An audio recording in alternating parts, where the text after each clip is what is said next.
The diplomatic chamber on Station Aurora was filled with representatives from 7 different worlds. The air recyclers hummed quietly as delegates from various species sat around the massive circular table. Today was supposed to be a routine trade negotiation, but tensions had been building for weeks. Lieutenant James Mitchell stood at his assigned position near the human delegation. The 28-year-old soldier from Manchester had served 3 tours protecting human colonies and had earned 2 medals for bravery. His job today was simple: stand guard and look professional while the diplomats talked about shipping routes and cargo quotas. But Ambassador Veltar of the Krillian Empire was having a bad day. The reptilian creature stood nearly 8 feet tall, with dark green scales that shifted color when he was angry. His 4 yellow eyes had been glaring at the humans all morning. The Krillians controlled 3 major trade routes, and they weren't happy about humanity's growing influence in their territory. The meeting had been going poorly. Every suggestion the humans made was shot down. Every compromise was rejected. Captain Rebecca Hayes, leading the human diplomatic team, remained calm and professional despite the obvious hostility. She was a veteran negotiator who had handled difficult aliens before. The breaking point came when Mitchell shifted his weight slightly. He had been standing in the same spot for 2 hours, and his left leg was starting to cramp. The movement was barely noticeable. Just a small step to the side. Veltar's head snapped toward him. The alien's neck frills flared out in anger. "You, human soldier. You dare move closer to me?" Mitchell looked confused. He was still a good 6 feet away from the alien ambassador. "Sir, I was just adjusting my position. I meant no disrespect." "Lies," Veltar hissed. The chamber fell silent. Even the air recyclers seemed to quiet down. "You humans think you can intimidate us with your military presence. You believe you can crowd us and make us submit to your demands." Captain Hayes stood up slowly. Ambassador Veltar, Lieutenant Mitchell was simply maintaining his position. There was no aggressive intent. But the Krillian was beyond reason. His scales had turned a deep red color, and his 4 eyes were locked onto Mitchell. The other alien delegates watched nervously. They had seen Veltar lose his temper before, and it never ended well. "Your species needs to learn respect," the ambassador snarled. Without warning, he raised his massive scaled hand and brought it down hard across Mitchell's face. The slap echoed through the chamber like a gunshot. The sound was so loud that several of the smaller alien delegates actually jumped in their seats. A few gasped in shock. Mitchell's head snapped to the side from the force of the blow. A bright red mark immediately appeared on his cheek, where the alien's rough scales had scraped against his skin. For a moment, everyone expected the human to fight back, or at least stumble backward. Instead, Mitchell did something that stunned every alien in the room. He turned his head back to face forward, clenched his jaw tight, and said absolutely nothing. He didn't raise his hands. He didn't step back. He didn't even change his expression. He just stood there, at perfect attention, like a statue. The alien delegates began whispering among themselves in their various languages. In their experience, most species would either run away crying or immediately attack when struck by a Krillian. The Montari would curl up in a ball. The Zeridians would bare their teeth and hiss. The Gorvani would drop to the ground in submission. But this human just stood there. Taking it, Captain Hayes stepped forward with the same calm professionalism she had shown all day. Her voice was steady and controlled. "Ambassador Veltar, you have just committed an act of physical aggression against a Terran Defense Force officer." Veltar's 4 eyes gleamed with satisfaction. He seemed pleased with himself, like he had just proven an important point. "Good. Your species needs to learn respect. This one was standing too close to my personal space, and I will not tolerate such intimidation tactics." Hayes nodded slowly, like she was carefully considering his words. "I see. We request a 24-hour recess to process this development." The other human delegates began packing their materials without a word. Mitchell finally moved, but only to pick up Captain Hayes' briefcase and follow the group toward the exit. His face still showed the red mark from the slap, but his expression remained neutral. As the human delegation filed out of the chamber, the remaining alien species began talking in hushed tones. Most had never witnessed such restraint after a physical assault. They didn't understand what they had just seen, but something about the humans' calm reaction made them very nervous. The news traveled faster than anyone expected. Within 3 hours of Lieutenant Mitchell walking out of that diplomatic chamber with a red handprint on his face, every human military vessel in the sector had received the same message. The communication came through on priority alpha channels, the kind reserved for absolute emergencies. Admiral Thomas Crawford was having his morning coffee aboard the TDF Vengeance when his communications officer burst into his quarters. The young ensign looked pale and out of breath. "Sir, we've got priority alpha orders from High Command." Crawford set down his cup and took the datapad. He read the message once, then read it again, unable to believe what he was seeing. In 30 years of military service, he had never seen orders quite like these. All units, implement Protocol 7. Full mobilization authorized. Reason: assault on TDF personnel during diplomatic mission. Protocol 7 was something every human military officer knew about, but hoped they would never have to use. It was the emergency response plan for when humanity itself was threatened. Crawford had assumed it would only be activated during a full-scale alien invasion, not because one soldier got slapped during a trade meeting. But the orders were clear and properly authenticated. Crawford keyed his ship's communication system. "All hands, this is the Admiral. We are implementing Protocol 7 immediately. All leave is cancelled. All personnel report to stations. This is not a drill." Across the human fleet, similar announcements echoed through dozens of ships. Captains who had been planning routine patrols suddenly found themselves preparing for something much bigger. Meanwhile, at Terra Command on Earth, Lieutenant Katie Barnes was working the night shift in the communications center. The massive facility, buried deep beneath the Swiss Alps, buzzed with activity as quantum relay messages began flooding in from across human space. Barnes had been routing standard diplomatic traffic when the priority alpha authorization came through. Her orders were simple but unprecedented. Send the awakening signal to every human settlement in known space. She began typing the message that would change everything. It was just 7 words, but those 7 words would reach over 400 human worlds, space stations, mining platforms, and trading outposts. "One of ours has been struck. Respond accordingly." The message went out through quantum relays that could cross the galaxy in minutes. On New Birmingham, factory supervisor Jack Wilson was overseeing the night shift at the Colonial Manufacturing plant when the message arrived. The entire facility stopped work immediately. Wilson had served in the Marines before becoming a factory supervisor. He knew what respond accordingly meant. Within an hour, his workers had stopped producing farming equipment and started retrofitting cargo haulers with defensive systems.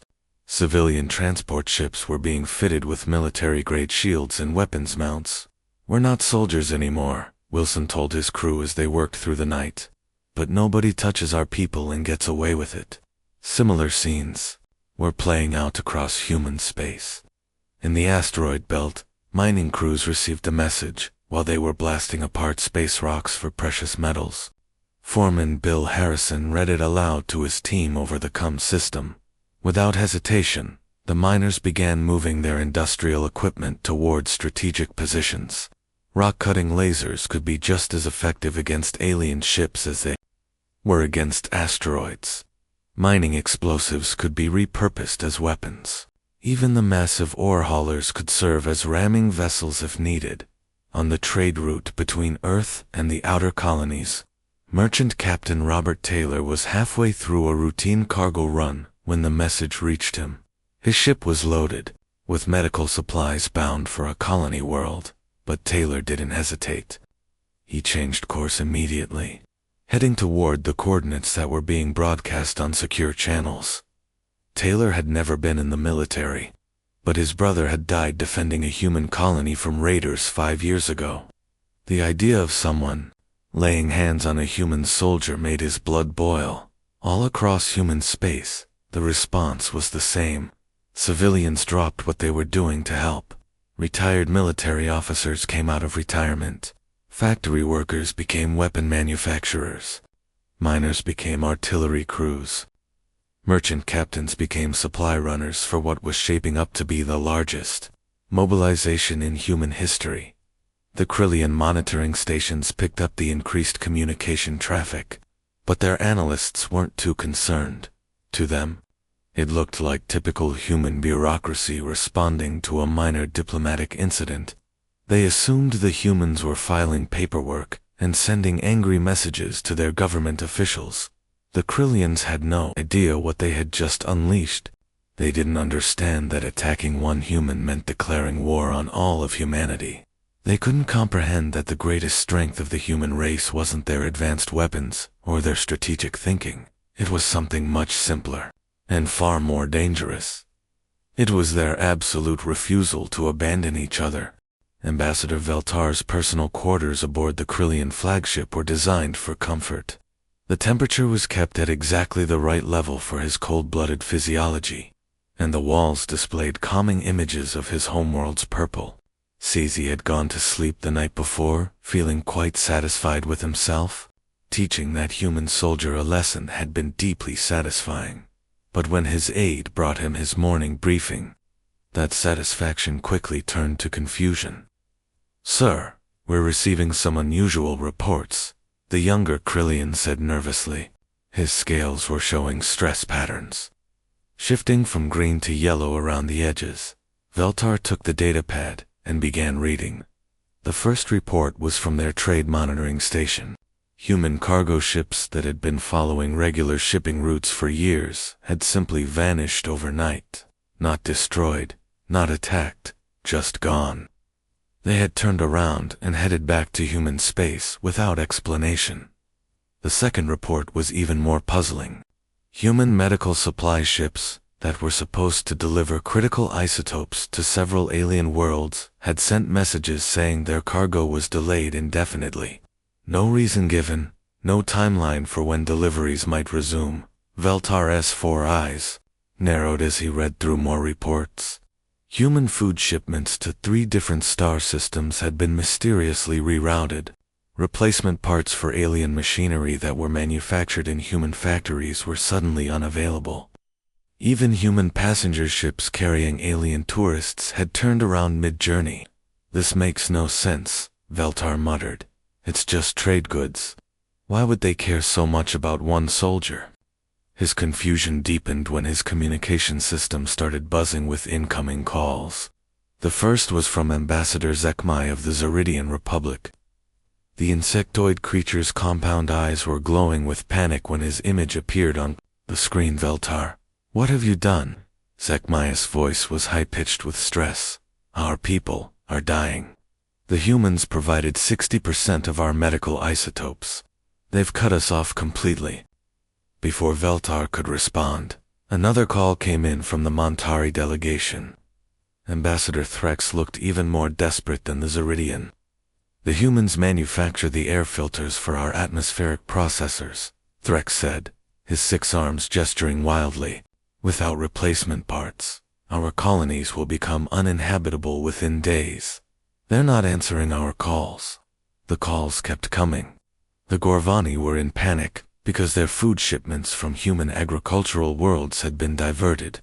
Their people ate a very specific diet, and human-grown crops were the only thing that provided the right nutrients.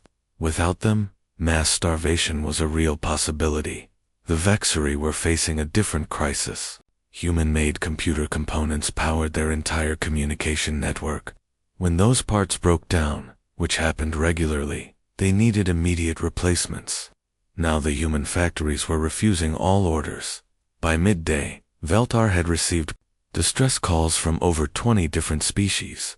Each one told the same story. Human goods and services that they had taken for granted were suddenly unavailable. The most alarming call came from Dr. Jennifer Brooks, a human economic analyst who worked for the Galactic Trade Commission. Her report was devastating. Ambassador Velta, I'm required by law to inform you of the current situation, Dr. Brooks said in a calm, professional tone. Human commerce represents 47% of all interspecies trade in this sector.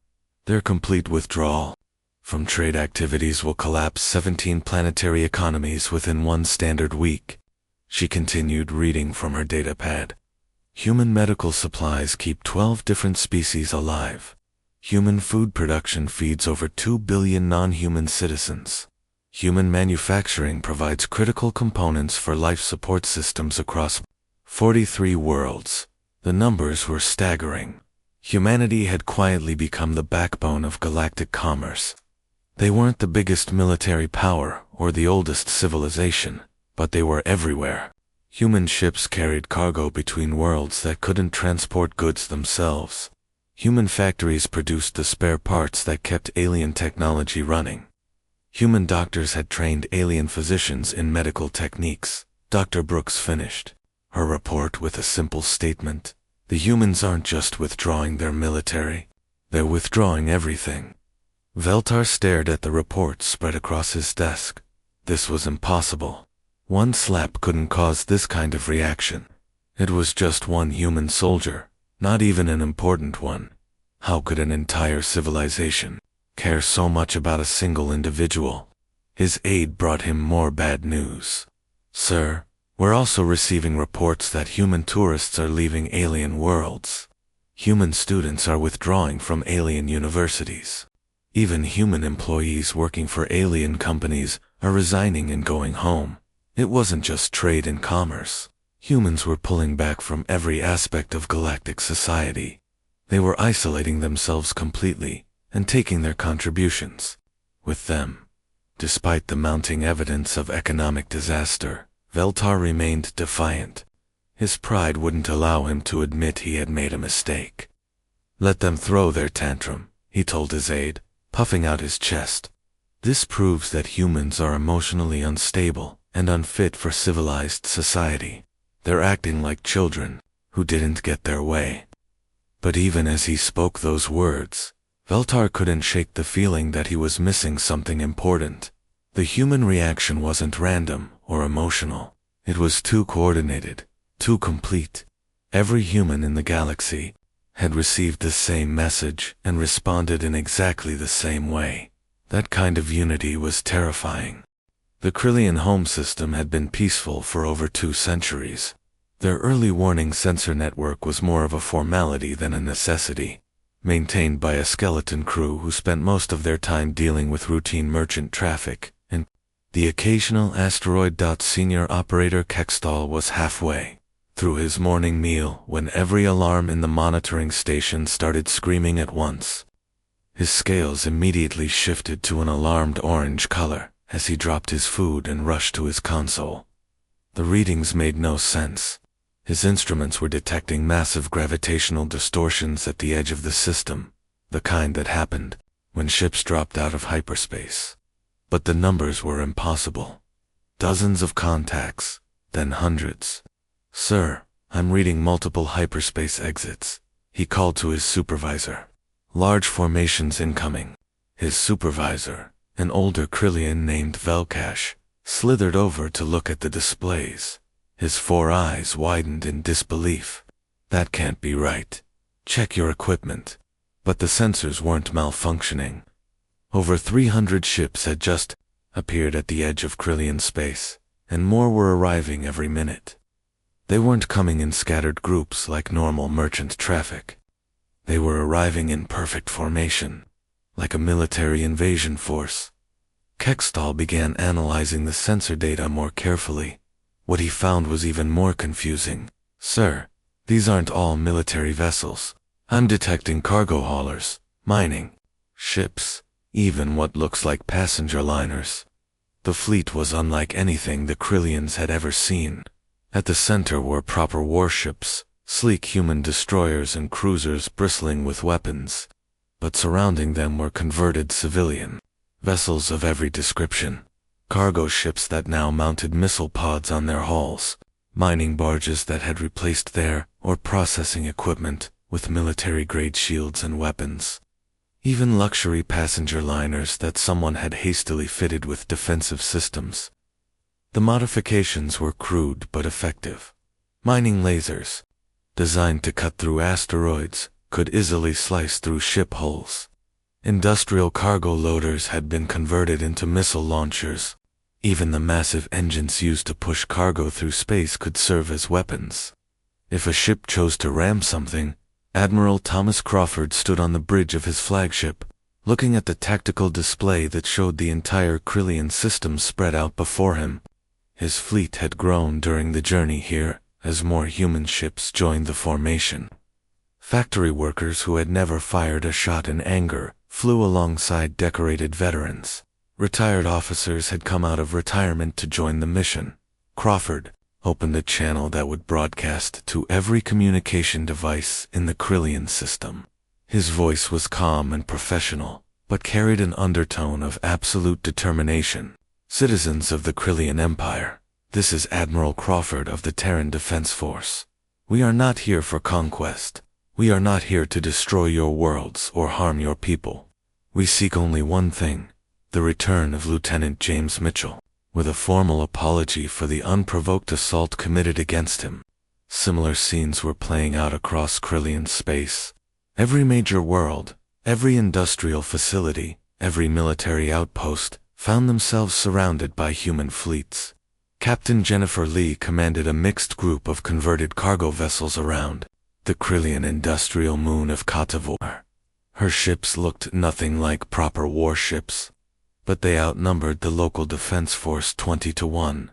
On the agricultural world of Nexter, retired Royal Navy officer Captain Robert Turner had brought his old passenger cruise ship. The elegant vessel that once carried tourists between human worlds was now mounted with mining lasers and makeshift missile tubes. Turner was 73 years old and hadn't worn a uniform in 15 years, but when the call went out to help one of their own, he didn't hesitate. The diversity of the human response was staggering. Military officers flew alongside civilian merchants. Rough-edged asteroid. Miners found themselves in formation with corporate executives who had converted their company shuttles into improvised fighters. Farmers from agricultural worlds had fitted their crop-dusting ships with weapons and joined the fleet. What made the sight even more impressive was how well-coordinated everything was. Despite being made up of ships from dozens of different backgrounds, the human fleet moved with precision. Everyone knew their role, everyone followed orders, and everyone was united by the same purpose. The Krillian military commanders, who gathered in their war room, stared at the tactical displays in stunned silence. Their entire fleet consisted of maybe 60 combat-ready vessels. They were facing over 300 human ships, with more arriving hourly. General Karagath, the senior Krillian military officer, studied the formation patterns with growing unease. They're not attacking, he told his staff. They're just sitting there, surrounding all our major worlds, like they have all the time in the galaxy. The psychological effect was devastating. The Krillians could see that every escape route was blocked. Every important facility was under human observation. The humans weren't making threats or demands beyond the return of their soldier. They were simply demonstrating that they could reach anywhere in Krillian space whenever they wanted. It wasn't just the size of the fleet that was frightening. It was what it represented. Somehow, the humans had convinced hundreds of civilian ship owners to risk their lives for one soldier they had probably never met. Factory workers had abandoned their jobs to become warriors. Retirees had come out of peaceful retirement to join a military operation. The Krillians were beginning to understand that they hadn't just slapped a human soldier. They had attacked something much larger and more dangerous than they had ever imagined. The Krillian High Council chamber had not seen this much panic in over 3 centuries. The massive domed room, carved from black volcanic rock, echoed with heated arguments as the most powerful leaders of the Empire tried to understand what was happening to their civilization. Council leader Vex Mari called for order, her ancient voice cutting through the chaos. At over 400 years old, she had guided the Krillians through wars, plagues, and economic disasters, but she had never seen anything like this. General Koragoth stood at the center of the chamber, surrounded by holographic displays showing the human fleets that had appeared around every major Krillian world. His military uniform was perfectly pressed, but his scales showed stress patterns that betrayed his inner turmoil. "They're not attacking," he reported to the council, his voice filled with confusion. "They're just sitting there, waiting. All of them, like they have all the time in the world." Ambassador Viltar, who had started this entire crisis, shifted uncomfortably in his seat. His scales had turned a sickly pale green, and he avoided making eye contact with the other council members. "It's just one soldier," he muttered. "This is an insane overreaction." But the economic reports told a different story. Trade Minister Kolveth stood up with a data pad full of devastating statistics. "Our economy is collapsing. 17 of our colony worlds are facing critical shortages. The humans didn't just bring warships, they've cut off everything. No trade, no medicine, no replacement parts. Our people are starting to panic." Council leader Vex Mari remembered something from years ago. A human scientist named Dr. Benjamin Thompson had visited their capital as part of a cultural exchange program. He had given a series of lectures about human psychology and behavior that most Krillians had dismissed as boring academic nonsense. "Bring me the recordings from Dr. Thompson's lectures," she ordered her aide. Within minutes, a hologram of the elderly human scientist appeared in the chamber. His recorded image looked peaceful and scholarly, nothing like the threatening military commanders now surrounding their worlds. "Humans are persistence hunters," the recording said in Dr. Thompson's calm, educational tone. "On their homeworld, they didn't evolve to be the fastest or strongest predators. Instead, they developed the ability to never give up. They would chase their prey for days, weeks even, until it collapsed from exhaustion." The Krillians listened with growing unease as the human scientist continued his lecture. "This behavior carries over into their social structure," Dr. Thompson explained. "Humans form incredibly strong bonds with their group members. Attack one human, and you'll find yourself dealing with all of them. They simply cannot abandon each other. It's not a choice for them. It's built into their genetic programming." The recording showed Dr. Thompson clicking through slides that illustrated human history, stories of soldiers who fought impossible battles to rescue captured comrades, tales of entire communities mobilizing to help strangers in need, examples of humans traveling across their planet to help people they had never met. "The most dangerous thing you can do to a human," Dr. Thompson concluded, "is hurt someone they consider family. And humans have a very broad definition of family." The chamber fell silent as the implications sank in. General Karagoth looked at his tactical displays with new understanding. The human fleet wasn't there to conquer or destroy. They were there to rescue one of their own, and they would wait as long as necessary to accomplish that goal. Economic reports continued to pour in from across the Empire. The Krillian stock market had crashed. Food riots were breaking out on 3 worlds. Medical facilities were running out of critical supplies. The humans had turned their entire civilization into a weapon without firing a single shot. Faced with the complete collapse of their economy and a coordinated response unlike anything in galactic history, the Krillian High Council made the only decision they could. They overruled Ambassador Veltar by unanimous vote. Within hours, Lieutenant James Mitchell was returned to the human fleet with full military honors.